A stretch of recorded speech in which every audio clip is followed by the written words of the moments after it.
Yeah, Jessica, just walk us through what it is we're expecting today.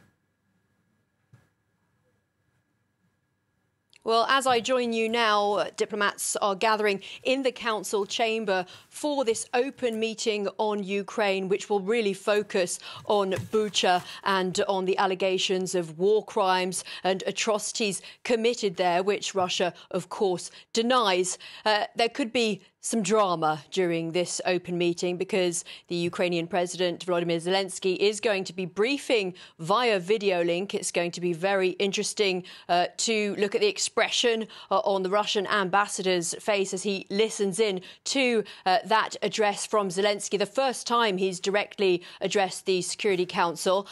Now, first of all, however, we will hear from the UN Secretary-General, Antonio Guterres, who has condemned alleged atrocities committed there in Bucha.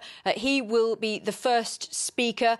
We expect him also to talk about the impact, the broader impact of this war across the world and the way that it is affecting countries in Africa and Asia and elsewhere as food prices rise and the price of energy, how this is worsening other conflicts and unstable situations in the world. We'll also hear from the UN's political chief, Rosemary DiCarlo, and from the UN's relief chief, Martin Griffiths, who has just been to Moscow to try to negotiate a humanitarian ceasefire and who has also been hoping to speak with officials in Kiev in order to move that process forward. Now, here at the UN, we are seeing very tense times and we do not see the Russians in any way admitting to any sort of atrocities or killings of civilians. The Russian ambassador indeed said during a press conference on Monday that he would be bringing empirical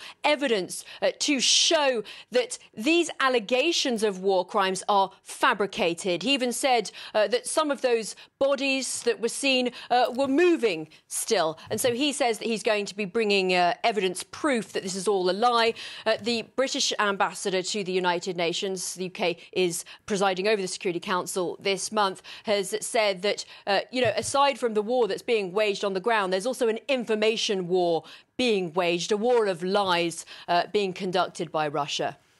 And Jessica, while we wait for this session to get underway, it's perhaps worth zooming out a bit and looking at how the Security Council operates, because it works in a rather interesting way, doesn't it? We have one council member per month taking over the rotating presidency of the UN Security Council. And when the war started in February, it just happened to be the turn of Russia.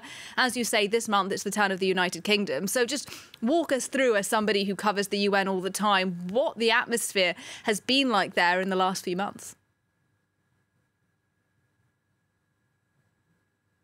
I would say that this is an extremely challenging time for the United Nations and for the Security Council in particular, because the Security Council just finds itself completely blocked because Russia has a veto. It can stop any type of action regarding Ukraine. Russia is one of the permanent 5 members, and it is, according to the West and its allies, the aggressor in Ukraine. And so we've found ourselves really in a somewhat absurd situation.